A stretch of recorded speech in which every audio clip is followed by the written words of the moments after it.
What's up, everybody, and welcome to the next part of the Lunar Observer in depth. We are not in the catch-up stage anymore. We're now in the... well, I guess we're still catching up because we are going through these images. It's now part of the March Madness Media Blowout Bonanza. And we're going to be going through the screenshots in the order as they appear to be in the game, which means that we're going to start with Novalis, then we'll go to Kurwan, then Iridia, and then Rilgar. So, we are starting off with Novalis, and the first two images will be of officially released screenshots. Look at this screenshot, everybody. It looks so good, so pretty. This is Ratchet running away from a bunch of those Novalis bird chomper things that fly up in the sky, and then when you get close they land, and then they start attacking you. This is near the bridge, which is the one that gets blown up with 3 holes in it. And Ratchet is running away from a statue of Cora Veralux, her novel as stated in the subtitles and in the novel. Interestingly though, in the novel it's Cora Veralux with an A, but in the subtitles, and I believe through Ratchet's in-game dialogue, it's Cora Verolux with an O. So I'm not sure which one is meant to be proper. The statue is neat because this is technically Cora's first in-game depiction. The only footage that we've seen of her prior to this has been in the movie. So all we need to do is see Cora herself in the game, and yeah, then we'll have seen her in the game. Yeah, the statue is obviously not there in the original game. This next screenshot is of Ratchet running across the destroyed bridge as a Blarg fighter shoots across it and destroys a hole. The actual destruction method is different in the game, in this game, the PS4 title, than it was in the original PS2 game. In the PS2 game, a bomber comes along and shoots 3 rockets at the bridge, which makes the 3 holes. In the remake, the reimagining, the movieverse tie-in, it is in fact a Blarg saucer that flies across, 1 for each hole. So this particular ship has appeared to have created the second hole here. The actual look of the ship is interesting to me because it is not painted perfectly stealth black like in the PS2 game. Instead, there appears to be a lot of metal weathering. It is exposed metal and it makes the ship look very, very old. The next image is of the title screen, and given that I've seen a picture of someone playing the game selecting the difficulties in French, this appears to be the final title screen look for the game. There's a interstellar sunrise that is occurring here. Well, an in-space sunrise. Interstellar would imply that it's a star from really far away in another star system, blah blah blah blah blah. But the sun appears to actually be casting light onto the bottom of the Ratchet & Clank logo, which is an added detail to help make the logo feel like it is a part of the environment. This is Novalis' loading screen. Loading screens are the new replacement for what was in the PS2 games, the Ratchet & Clank ship montages. You know, when the 3 shots that appear of Ratchet's ship traveling through space as he makes his way over to the next destination. These were replaced with hyperspace montages in Tools of Destruction before being replaced in A Crack in Time entirely with a loading screen that contains tips, gameplay tips, galactic trivia, and or summing up what the latest mission was. These renders look cool, but I kind of miss the montages. I think it would have been possible to still have this heads-up style display and also have a ship traveling montage. It is worth noting though that all this footage comes from demos provided to GameSpot, IGN, Polygon, Kinda Funny, that sort of thing. So there is a possibility that these are in fact placeholders and will be replaced by ship montages at a later date. This is a video from PlayStation X. Sorry, this is a picture from PlayStation Access of their playthrough of Novalis that shows the opening wide shot. This is actually part of a very common Ratchet & Clank trope that's been around since the original game, where when you first arrive on a level, Ratchet is standing in a particular location and the camera is positioned in such a way to best show off the environment that is ahead of him, the level that he's about to tackle. And that appears to be true for the PS4 game as well. The camera is very much not in a gameplay scenario, but if you touch any of the left or right, and if you touch the left or right analog stick, then the camera will move into a gameplay position so that you can actually play the game. You can see in the bottom right corner, obviously, that Ratchet has appeared to have crashed his ship, just like he did in 2002, but this time his ship is not damaged beyond repair. It doesn't disappear in a PS2 style circular fireball. It instead appears to be majorly damaged, and part of Ratchet's mission as part of this level is actually to find someone who can repair his ship, as well as coordinates to where Captain Quark is. That's why that part is still there. Interestingly, though, the relationship appears to be flipped. Ratchet will meet the mayor in the crater, Tobruk crater, as we all would know by now, but instead of being given a video that leads him to Kirwan, he instead is given a video to Iridia. The Kirwan video is now given to the plumber instead, so the locations have been flipped around, and we'll get into the reason for this, for exactly why this was done later on. Here's Ratchet walking up to the iconic Gadgetron Cube vendor. Unfortunately, the cube doesn't open up to reveal the menu panels like in Ratchet & Clank 1, which in fact were animated by Ted Price back in the day. Instead, it pops up a Crack in Time style vendor display. Well, not even Crack in Time, it's been like this since Tools of Destruction. But it looks very much like the Crack in Time Into the Nexus style vendor, where you have a big display in the middle with your particular options on the left hand side and information displayed on the right hand side, and you can press square to upgrade weapons. This is the Parasiter which Ratchet can buy. It costs 2,000 bolts, which interestingly enough is the same cost that it was in Ratchet & Clank 1. Well, I can't quite remember. It was either 2,000 bolts or 1,500, but that was pretty cheap as far as Ratchet & Clank weapons go. Usually the costs accelerate as you play through the game. So the chopper, for example, is a mere pittance, I think it was 5,000 bolts when you first got it in Going Commando, but by the time you get to the end of the game, the weapon costs have got much more expensive. For example, the bouncer is 150,000 bolts, which is way more. So it is likely that instead of reverting to the Ratchet & Clank 1 monetary values, instead it's got that Going Commando style budget increase. The description for the Parasiter says, fires a stream of burning parasitic fluid, great for keeping touchy-feely enemies out of your personal space. The next weapon in Ratchet's to-be-purchased arsenal is the Proton Drum. The Proton Drum was one of the weapons that me and Division 10 were able to try out extensively when we were playing the Pokitaru demo back at PSX 2015 at the end of the year in December. It costs 4,000 bolts, which is more expensive, but the Proton Drum could be seen as being more useful because while it isn't portable like the Pyrocitor is, it is much more steady. One shot will fire an orb which will release a bunch of shockwave rings that pulse out for about 10 seconds or so, and this can be great for situations like the Sand Sharks where you have a bunch of enemies popping up but they do so in multiple waves, so one Proton Drum can take care of that entire suite of Sand Sharks, assuming that you can lead them into the Proton Drum's range. The description says, deploy a supermassive pseudo-atom that regularly emanates a wide disk of damaging subatomic energy. This is the Combustor, the ever-present pistol that has been around since Tools of Destruction and reappeared in Quest for Booty, All for One, and Full Frontal Assault, and has made a reappearance here in the movieverse.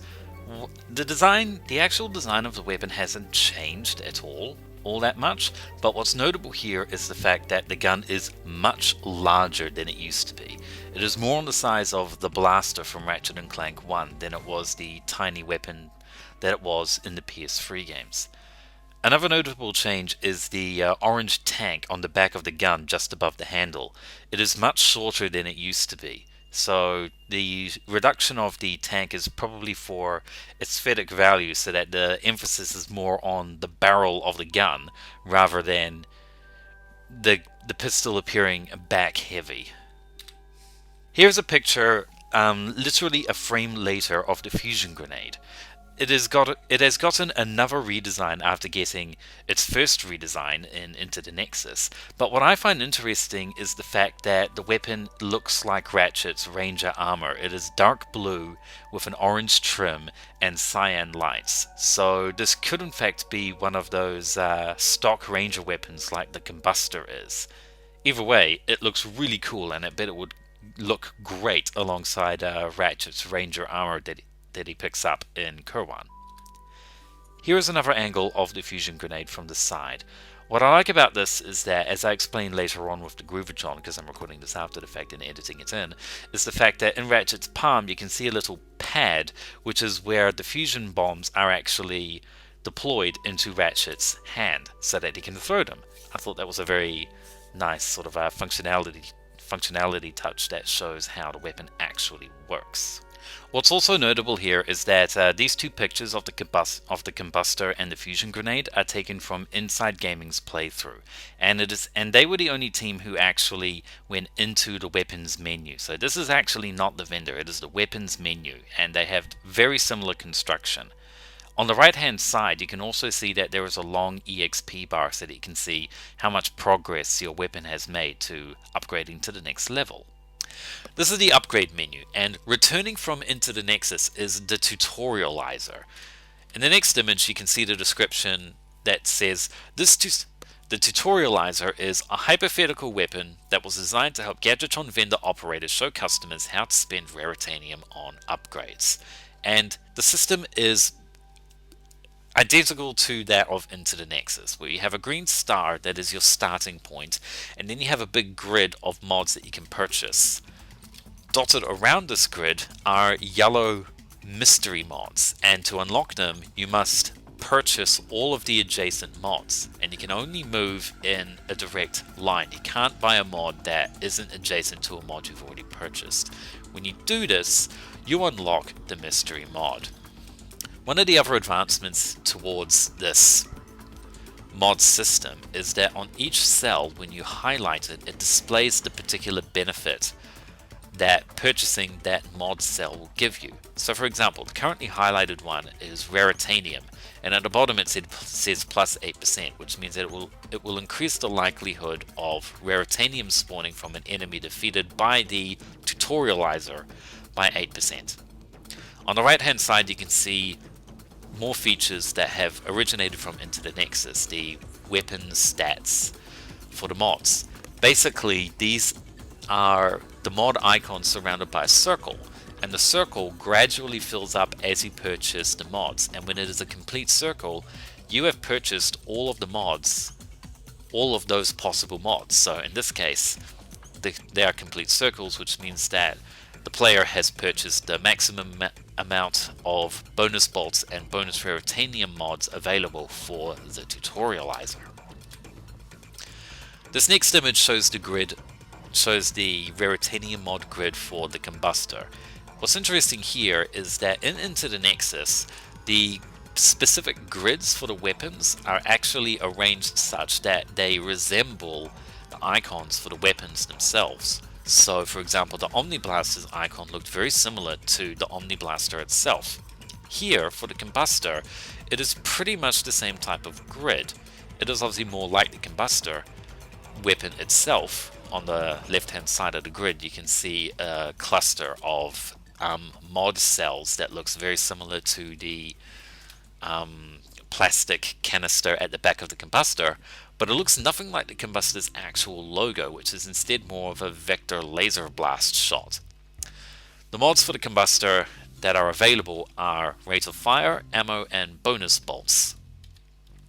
Here is Ratchet standing outside the vendor after having purchased the proton drum. But if I switch over to the next image, keep an eye on the vector. Keep an eye on the scan lines that are inside the Gadgetron G. If I flick over between the two images very quickly, you can see that the scan lines actually stay in the same place.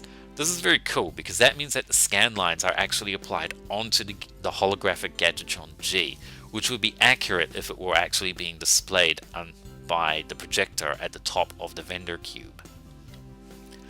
This next image is from when GameSpot actually explored the back route of Novalis. And here you can see two very interesting elements. First, Ratchet doesn't start off with a rebreather or any kind of O2 mask, which means, as shown by the meter on the right hand side, he still has a limited amount of air, but the icon for the air meter is actually of his Ranger helmet. Further interesting though, and this is probably the biggest thing in this image, well, it is the biggest thing in this image, is the Hydro Pack.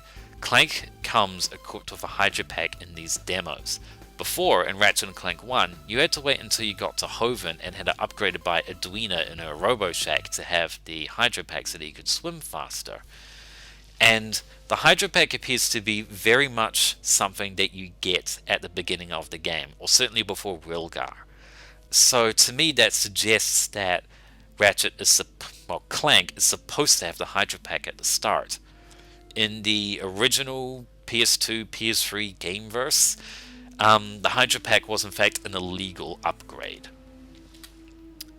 Now here's a picture of Ratchet in that same pool from a different playthrough. This is from when Inside Gaming did their playthrough of Novalis, and because of the camera angle you can actually get a really good look at the turbine of one of Clank's Hydro Packs and how it's almost sort of suction cupped onto the side of Clank there. Very interesting that it doesn't actually come out of his arms like it did in the PS2 games. This is more like the PS3 games. Here's a picture of the caverns inside the back route. Very much more moody, and you get to face amoeboids here instead of Novalis villains. No idea why they're there, but they must be due to Drake's invasion, and indeed the subtitles at the bottom say, "They appear to be amoeboids. According to my databanks, they were created by Drake Industries in order to assist the warbots." And that is Clank saying that, so that is evidence of his Blarg data. Well, Clank is a Blarg warbot basically, and he's a defect.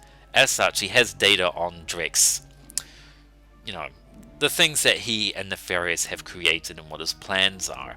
So that is one of the reasons why Victor Von Ion is so keen on capturing him, because of all of the information that he can have. One of the other details is you can see at the very back of the room, underwater, is the pipe leading over to the next area.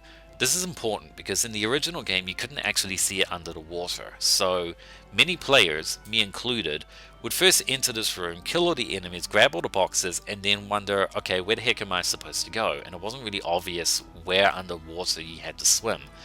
With the water now much more transparent than it was in 2002, it is now much more obvious where you need to go, so this is a level design improvement, I believe. Here you can see Ratchet jumping out of the reservoir at the end of the water tunnel, and if you look at the water's edge you can actually see that it is a 3D element with its own modeled out dynamic waves that are formed. This is different from the water in the PS3 games, or at least Tools of Destruction and Quest for Booty. With A Crack in Time, the water system was upgraded thanks to the water system that was implemented for Resistance 2. This new one isn't exactly like that though. It looks quite different from the splendiferous water system that was used in the late PS3 Ratchet & Clank games. This image shows Ratchet at the top of the reservoir at the other end of the pipe. The design of this room is now much different. There still appears to be a breakable wall just behind the crates on the left hand side, and indeed there is a metal crate that you can only blow up with an explosive device, and the only explosive device that you have is the fusion grenade, so if you use it on the crate it is more than likely that you will destroy the back wall as well and reveal the gold bolt location, or at least it was a gold bolt location in 2002. But what's changed about the room is that the two extra reservoirs that form sort of stepping stones back down to the ground are gone, as has the bolt crank wall. That has been removed as well.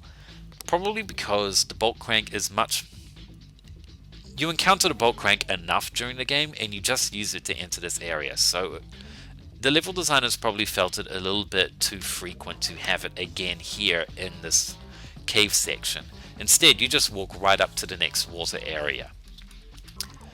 From this particular shot though, you can see that there is still a way back up the reservoir. There is a ladder that leads up to the top that Ratchet can jump up, just like he did in the old days.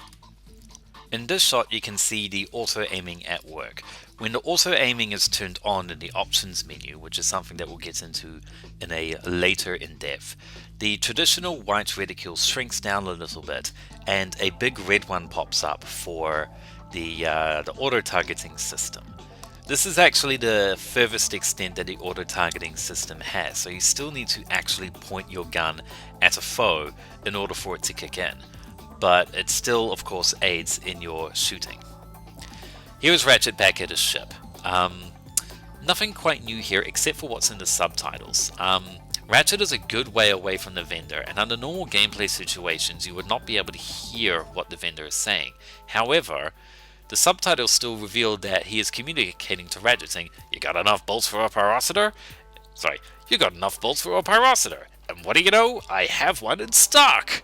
So this seems like one of those nagging audio situations that is implying that the player should go and pick up the pyrocitor because it is a really useful weapon that they should have in their arsenal. This isn't like the spider bot where it's a bit of fluff that is used for gold bolts and for styly kills. This is one of those, you need it alongside your blaster and rocket launcher weapons. At least that's the implication. Here's a video of Kinda Funny playing the game, and this is the pause menu. It's sort of similar to a Crack in Time, and yet it is not, because you get a really big view of the planet / location that you are visiting. The planet itself is much more detailed than it used to be. Above Tim's head, Tim is the guy in the grey hoodie, you can actually see developed areas of farmland. This is the first time we've seen specific geographic details on planet worlds. The pause options are weapons, gadgets, card collection, map, extras, options, and quit. Card collection is part of the holocards mechanic, which is an accompanying collectible alongside gold bolts, in the same way that Zoni were in a Crack in Time. Also, like in a Crack in Time, on the right hand side you can see your current mission as well as your collectibles. They have 2,510 bolts, they haven't found any gold bolts, and they have 4 raritanium. So this is an easy way to see stats without having to bring up the stats menu by collecting the thing you're trying to figure out how much you have. You can just pause to do it. This is the holocard collection menu, and it has a lot of information on it, so let's break it down. In the top left hand corner you can see the card sets. This is a list of all of the sets of cards that you can collect in the game, and with each card set having 3 cards, that means that there are a total of 99 traditional holo cards. If you count the 9 extra Rhino holo cards, which we'll get into in the Blackwater City in depth, that makes for a total of 108 different holo cards to collect, which is quite a lot. On the top right hand corner you can see a weapons sets list. This is basically a way to keep track of how many weapons you've unlocked their holocard set for, and that is important because of what completed weapon holocard sets unlock, which I shall reveal later. In the bottom left hand corner you can see stat bonuses. This shows you your total accumulative stat bonuses, which are unlocked whenever you complete a holocard set, except for weapon sets. They unlock something different. And of course, as you can see here, the 4 possible unlocks that you can unlock are raritanium drop rate, holocard drop rate, bolt drop amount, and wrench strength. So wrench ninjas will want to try and complete as many holocard sets as possible so that they can unlock more wrench ninja kill abilities, or at least strength for when you whack them with your big stick. Here is Ratchet running along, and this looks like a pretty ordinary screenshot at first glance, but if you look at the top of the tree to the right of Ratchet, you will actually see a shadow cast on it by a ship passing by. I thought this was a really cool detail to just chuck in here. While Turbot Crater has always had these craters on the ground of the attack, This is actually, this screenshot actually shows on the right hand side an explosion of a mortar hit landing on the ground. Unfortunately, when this particular event occurred in GameSpot's playthrough, there was already a crater there, so this really just looked like the crater was exploding. But it's still a really cool detail that contextualizes why the craters are there. This screenshot has Ratchet picking up on the Cora Verolux statue, and you can see in the spelling of the subtitles that, as I mentioned before, Cora Verolux's last name is spelt with an O rather than an A as in the novels. Also stated, she's the youngest recruit ever to be selected for the Galactic Rangers. Not only is this an interesting stat about Cora, but the fact that Ratchet is in his street clothes and talks about Cora as if he hasn't met her yet solidifies the idea that Novalis is supposed to take place before Kerwan. So Ratchet doesn't immediately go from Veldin to Kerwan in the game. He has to stop off at Novalis first. As to why, we don't know yet. Here's a picture of when GameSpot was playing through and they ran out of ammo. Running out of ammo was actually one of the most common issues for the journalists who were playing the game. They were constantly running out of ammo, especially on Blackwater City, where the enemies are pretty tough for what we remember them to be. And if you try and use a weapon that doesn't have any ammo too many times, you get this DualShock 4 pop-up display in the bottom right hand corner, urging you to hold down the triangle button to pop up the quick select and pick a weapon that does have ammo. Funnily enough though, the GameSpot playthrough didn't actually have the quick select show up at all because the players were actually using the new D-pad quick select, which I'm sure we'll get to in a couple of slides. Here's a picture of Kinda Funny's playthrough, as you can see by seeing Greg and Tim in the bottom right corner, and this shows off two of the particular facets of Novalis' redesign. The first one for this particular image is the doorway on the left-hand building. That wasn't there in the original, and because of that, the building just kind of felt like a wall. It felt like a part of the wall, and otherwise didn't really have any reason to be there. With the addition of the door and the screen that goes above the archway, that contextualizes this part of the wall as being the entryway into somebody's house. So somebody lives here and walks through this doorway every day, going into and from work, out to dinner, that sort of thing. And that emphasizes the fact that Novalis is an actual community. I know I certainly felt when I was playing Novalis that it didn't really feel like you were going through a city. The city was a background element that you saw, over there, and you went through a building and over a bridge, but then you were already walking away from the city. This helps make it feel much more like, a place that people live in. This edition, meanwhile, is meant to help smoothen out the gameplay. The original Novalis did have the sort of jump up the planter style gameplay, but these stairs have been added to help make that feel smoother. It de-emphasizes the minor platforming element that was there. Some fans may be upset with this. I know I'm not particularly, because, well, the combat has been increased as well. There are way more enemies this time around than there were 15 years ago, so this is helpful in my opinion. This particular picture is taken for what's on the right hand side of the screen. You can see that there is in fact a display panel at the bottom of Cora's statue that does in fact spell out her name. I can't read any of it, one, because it's in an alien language, and two, it's very blurry and it makes it even harder to pick up on what the symbols mean, but it looks approximately like the same length. You have a really short word made out of about 4 characters followed by a long word made up of about 7 or 8, and that would be appropriate to Cora Verolux. This particular image shows off the new D-pad quick select.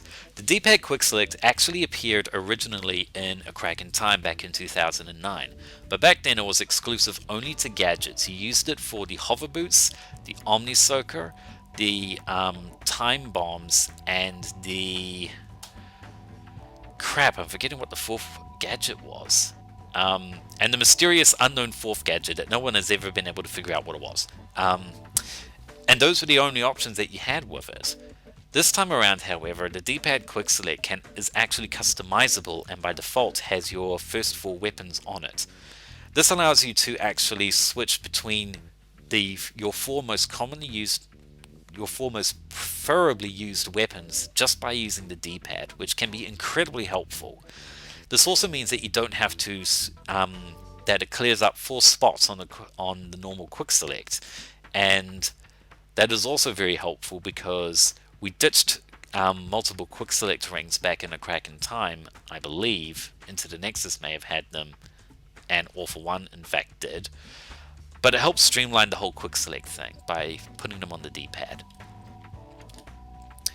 This shot just shows the extra architectural detail that has been added to the bridge section. Instead of being like this random grassy room leading up to a bridge, the design of this particular area has now been refreshed to actually feel like it is a part of the bridge. You have this opening reception area, I guess, porch style thing that you walk into before you get onto the bridge, rather than a random grassy room with some crates in it. This picture shows Ratchet after having picked up one of the holo cards, and one of the first things you can do is press options to view. This is a really handy feature that was included in, I can't remember what game I'm thinking of that included this, but it was a good feature and I really liked the game for it. I do remember that, and it is similar to how when you get a trophy nowadays or a notification and you have a flashing PlayStation button icon, and if you press it you are taken directly to the thing that is notifying you. That is what is happening here. So if the player presses options at this point in time, they will be taken straight to the holocards menu where they will be given the refresher, and then they can quit rather than pause holocard collection, what section do I need to go to, blah blah blah. Here in Kinda Funny's playthrough you can see the next one of the blarg sources shooting out the hole, and in fact I was wrong on that first screenshot. This isn't the second hole being shot out, this is, well, in that screenshot it wasn't the second hole being blown out, it was the third one, because this blarg saucer is coming in from right to left, whereas in the screenshot it was left to right, and there was already a big hole that was in no way freshly made in that screenshot. So, oh dear, I was wrong again. This is an image from Inside Gaming's playthrough of Novalis, and if you look at the top of the cliff, you can see a location that I call the Plumber's Lookout. This is the lookout from where the plumber is situated, and you see the first shot of the plumber's crack. And the reason why I included this image is because of the 3 objects underneath the lookout. In the original game, they were actually a trio of pipes. But in the PS4 version, it's actually a trio of waterfalls, so that is one of the changes. I know it's really minor, but I noticed it and I felt like including it, so there. The screenshot is from GameSpot's playthrough. They actually died further down the path trying to clear out the area around the mayor's ship. So this is them coming back, and again, cinematic camera angle. You can really see the light playing off of the cliff as a mortar explodes onto the side of the cliff. And the design of this particular route is now less of an established path and more just a grassy walkway that Ratchet happens to be walking down.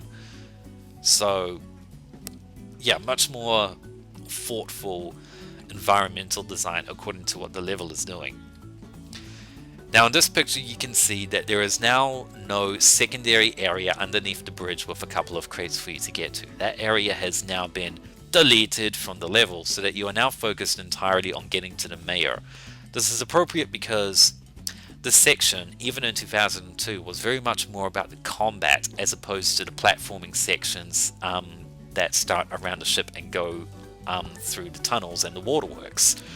So by de-emphasizing the search around aspect, it just puts more of a focus on getting through the level and defeating all the enemies. Interestingly though, there is still a secret area that is to the right of the staircase if you are walking up it. There is a little chunk of raritanium that you can find. This is one of my favorite features to do in Ratchet and Jak and Spyro, which is knocking an enemy so that their jump puts them off a cliff and they're like, ah! In this picture you can see the Novalis style enemy bomber Drek type guys landing in and firing on Agnog Buckwash's ship, mayor of the Tobruk crater of Novalis. So he's given an actual name this time around rather than the mayor. One of the aspects of this particular picture that you can see is actually the thrusters on the back of the Novalis blaster guy. They always had these little jetpacks, but they never actually used them as far as I was aware. Here's the level up screen, and you can see that the fusion grenade has leveled up to level 2 and has gained a 25% increase in damage. So just like in Into the Nexus and most of the future and all of the other PS3 games, weapons gain experience not by killing an enemy, but by landing a hit and dealing damage. This means that you actually have to use the weapon in proper full combat to upgrade them, rather than just dealing the killing blow. And this was an exploit that you could do in the PS2 games where you were facing a really big boss, you were using the Lancer most of the time, and even though you were dealing massive amounts of damage, it didn't actually get any XP, and then you switch to something like the Chopper, and then it does the last hit, and then it levels up, and you're like, oh, but I wanted to level up the Lancer, and I just happened to run out of ammo. That sucks. But also, like Into the Nexus, leveling up the weapon will open up new Raritanium upgrades. So you have another reason to, level up your weapon and keep going with it, even though you might not like it. So for example, one of the most common complaints about the Combustor, apart from the fact that it does very little damage, is that it has a very poor fire rate. But if you buy all the fire rate upgrades and don't feel like it is quite to your liking, you can level up the weapon and unlock some more to make it even better. Now this is a particular image that shows a gaff.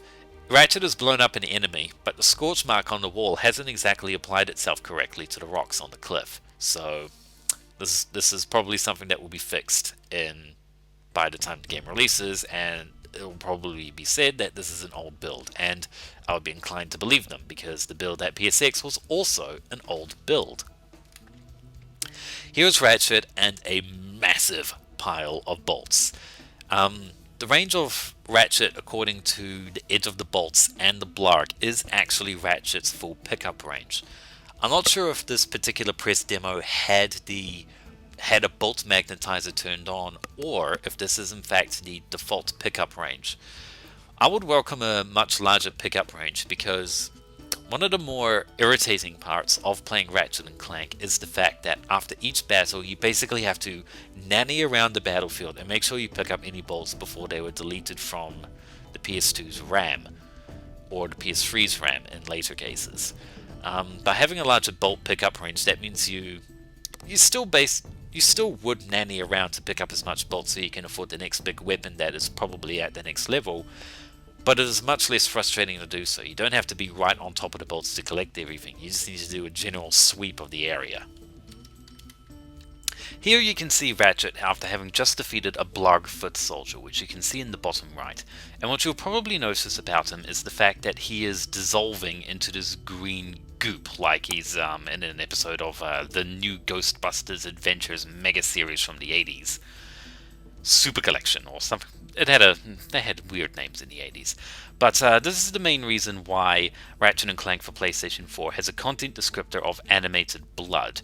And Size Matters actually had a similar content descriptor when it was rated, because the crab enemies on Pokitaru also died and dissolved in a very similar way. Here we see Mayor Agnog Buckwash. He looks very much like the old mayor, except now that he, instead of being in a black and red cloak outfit design, it is now purple and cyan. Much more cartoonish. And here is Skid McMurks, and as you can tell by the subtitle, he is Agnog Buckwash's nephew. So is his name actually Skid Buckwash, or is that his racing name, or does he just have a completely different last name, which is totally a thing that can happen. In this particular shot, you can actually see a really good look at the detail and the shimmer on his eyebrow detailing here. Here's a picture of Iridia. Instead of being a particular outpost X11 in Ratchet and Clank 1, the facility is now the McMurk Sports Shack, which is used to sell various bits of merchandise, and now has big statues. Despite the contextual change of what the building is, the layout inside is actually still very much the same from the old days. Here's a little gaff in the cutscene where Skid's thumb actually clips through his chin and his goatee. But man, what a good looking goatee. Here is a render of Skid from his various escapades during the construction of the McMark Sports Shack. You can see two generic Rilgarian racers, or Rilgarians is one of the fan terms, but you can also see the hoverboard girl in the corner. In the bottom right corner, you can actually see her fingers sticking up, and she has perforated gloves on the fingertips, which is a cool detail.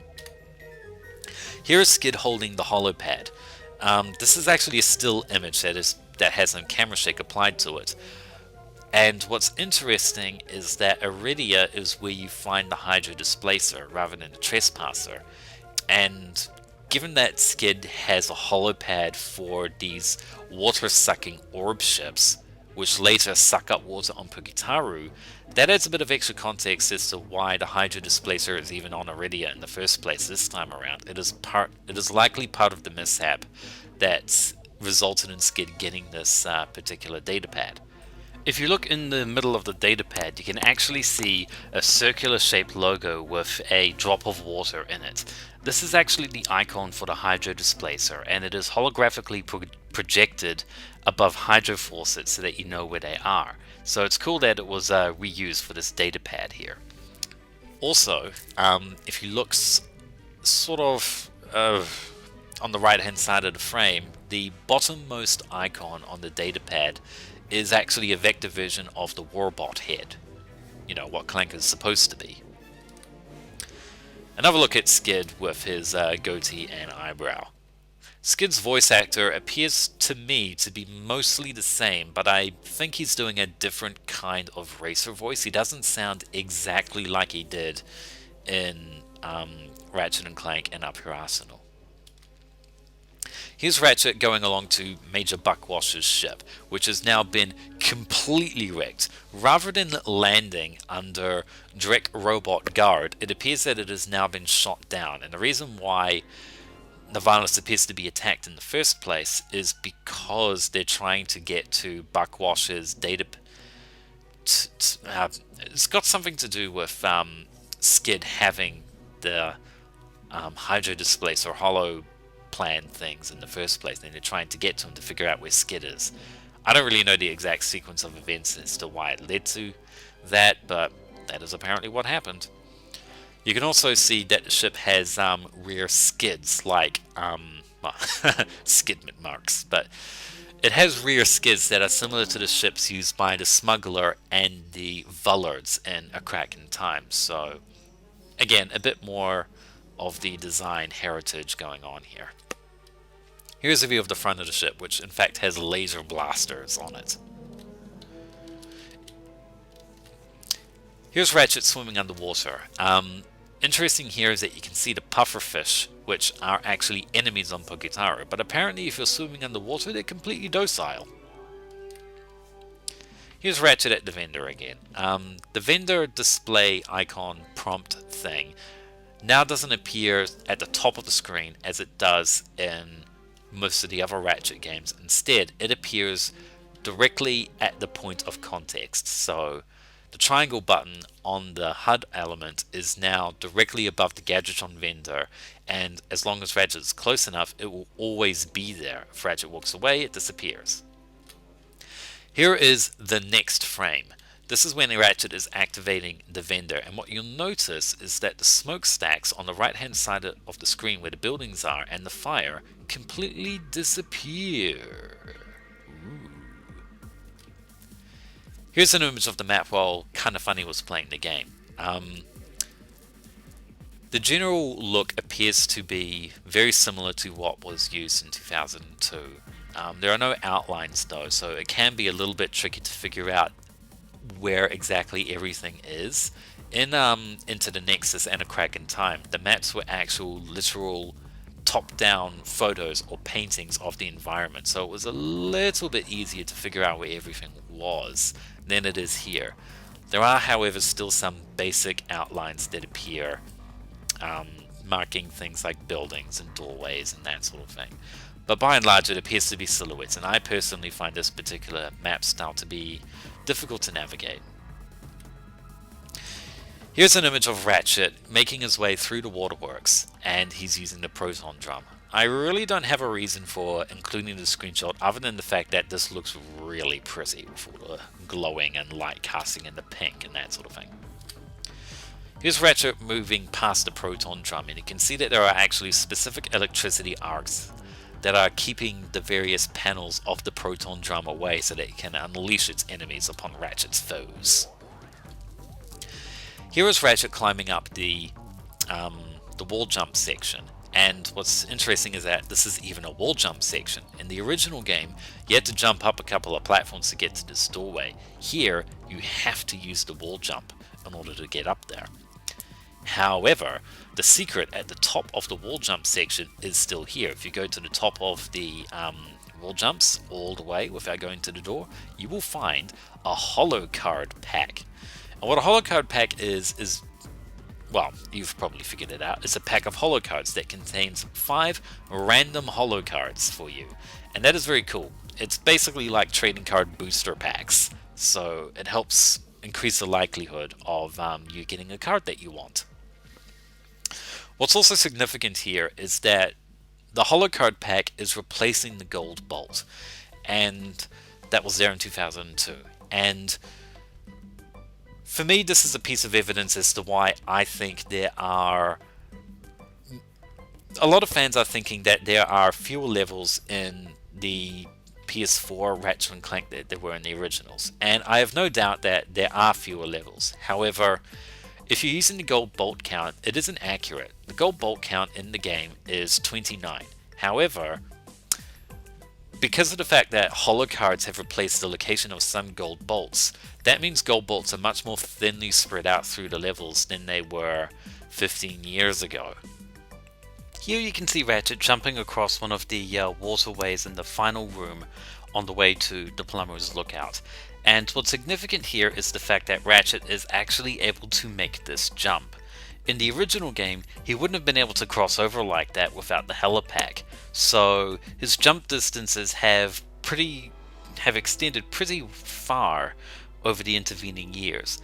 If you look onto the right hand side though, you can actually still see a makeshift ladder that you can use to climb out if you happen to accidentally fall in, or do it on purpose to see what's down there. Nobody ever actually checked what was in these waterways. In this particular image you can see Ratchet turning the bolt crank. This is something that he didn't... did he have to do this the first time around? I can't even remember. Good God, I'm terrible. But either way, he has to use the bolt crank in order to have the platforms actually move. Here, a couple of frames later, you can actually see that the lights on the bolt crank have lit up green. In addition to the bolt of the bolt crank sucking down to be flush with the top of the bolt crank plate, the lights lighting up green is another more visibly distinguishable way for the player to know that they have finished their business with this bolt crank and they don't need to try and turn it anymore. In this shot, you can see one of the usability features in play. The glowing cyan orb just to Ratchet to right is in fact a nanotech orb inside a nanotech crate. However, this and the bolt crates that are behind Ratchet have all disappeared so that the player can more clearly see what is around Ratchet and make the screen, I guess, sort of clearer so that it's easier to tell what the heck you're doing in combat, and your view is blocked of Ratchet, who you obviously want to have dodging shots properly. Here is Ratchet running along the walkway nearing the end of the waterworks section.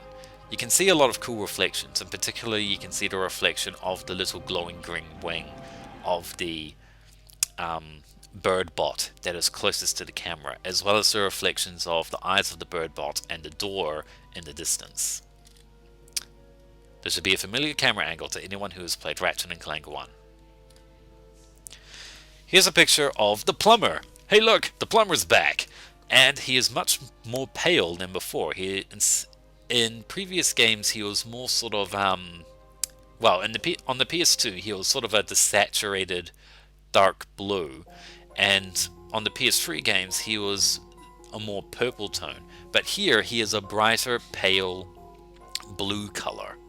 Funnily enough, the plumber does in fact have a bit of deja vu, as if he's had this scene happen before, which is appropriate for the metatextual nature of the plumber. A bit more of a close-up of the plumber so that you can see a little bit more of the beard detail that he has. Detailed beards is something that he's had since 2007's Tools of Destruction.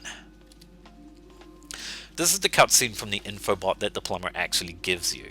The cutscene is taken from the movie, and this appears to be the infobot that the video that Clank shows the Rangers, or at least I would imagine that he would show the Rangers when he meets up with them and Ratchet becomes part of the team after proving himself on Kerwan.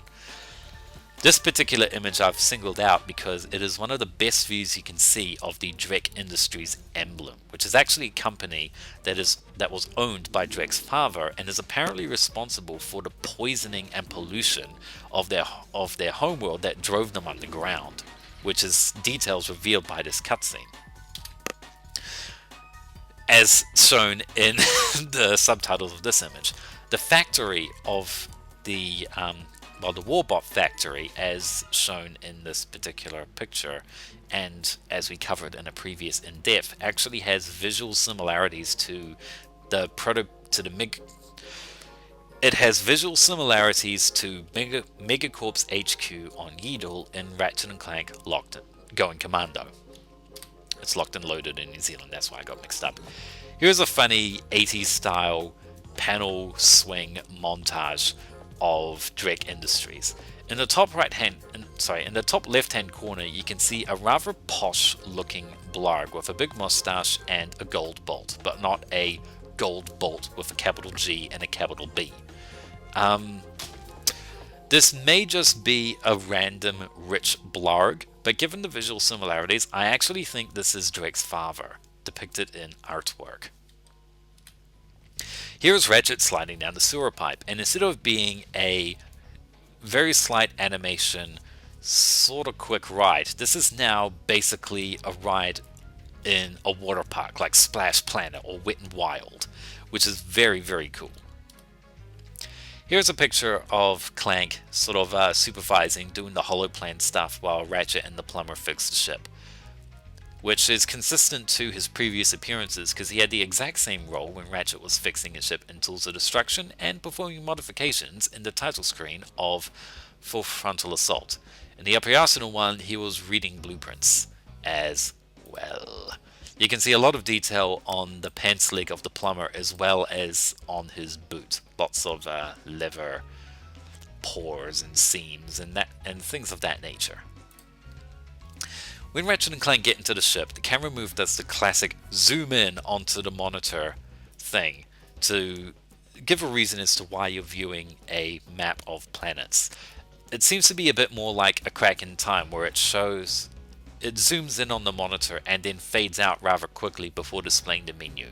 I've never really been a fan of that because that doesn't make the next menu feel like it is part of what's being displayed on the screen. The screen here is completely different from what you see in the menu, which is this. So the Galactic Map now shows a much larger view of the planets. You can see Novalis here and the missions that you have, and one of them is flagged as completely optional, which is search the caves for hidden treasure. In Ratchet & Clank 1, that didn't even have a mission. That was just a route that had nothing attributed to it. The only thing that you would gain is not XP, because Ratchet & Clank 1 didn't have a XP leveling up system, but you would get bolts and maybe a gold bolt, which you couldn't even use until Altanus. The planets that Ratchet has not visited have a little planet icon in the top right corner of their selection menu. Here's a picture of Kerwan, which is now very, very different in its orbital appearance. In Up Your Arsenal, Metropolis was actually a flopped Novalis. It was the same image used for Novalis in Ratchet & Clank 1, except it was flipped upside down. It had a completely different design in its gold statue depiction in Tools of Destruction, and we haven't seen a view of it since until now. In Ratchet & Clank 1, Metropolis was depicted as a planet-wide city, very similar to Coruscant from Star Wars. However, beginning with Up Your Arsenal, it was depicted as a more general Earth-like planet, and the bit that we were visiting just happened to be a big bustling city located somewhere around it. And here's a picture of Iridia. And I like this picture a lot because of the fact that it confirms that the planets are depicted as multiple sizes. This is something that was used in Ratchet & Clank 1 and 2, but I believe was ditched after Up Your Arsenal. From then on, all the planets were depicted as being exactly the same size, or at least Ratchet did his I've arrived at the planet animation from exactly the same, from distances such that they all happen to look the same size. That's convoluted, but now we can see that the planets are different sizes. I will say that I'm not really much of a fan of the orange nebulae in the background. It would have been much cooler, to me at least, if they were sort of a bluey purple color. This image shows what happens when you go to the plumber rather than the mayor of Novalis first, as shown in Inside Gaming's playthrough. What happens is that the plumber doesn't actually fix your ship. He is standing on the top of the cliff looking down and says, "Oh dear, looks like Agnog Buckwash, the mayor of Novalis, is in trouble. We'll fix your ship in a bit, but right now he needs your help." So you are actually required to do both of the primary missions in this area before continuing. And with this image you can see that if Ratchet does the Mayor of Novalis section second, the plumber will actually say a little audio clip as you go along saying, "You're doing great," which is of course something that doesn't happen if you do the plumber route second. And here's Ratchet taking off of the planet. You can see that the thrusters are now pointed down to help him take off, and that is actually accurate to how the thrusters work in the movie. They can rotate so that Ratchet can use them as emergency brakes, or take off, or ease the ship down into a landing, like he does after saving the Rangers on Kurwan, which we've seen before. And that wraps it up for the Novalis section of the In-Depth. I hope that was very informative. And I'll see you in the next part, which I think is part 6, and in that part we will cover everyone's favorite lush citywide metropolis, Metropolis!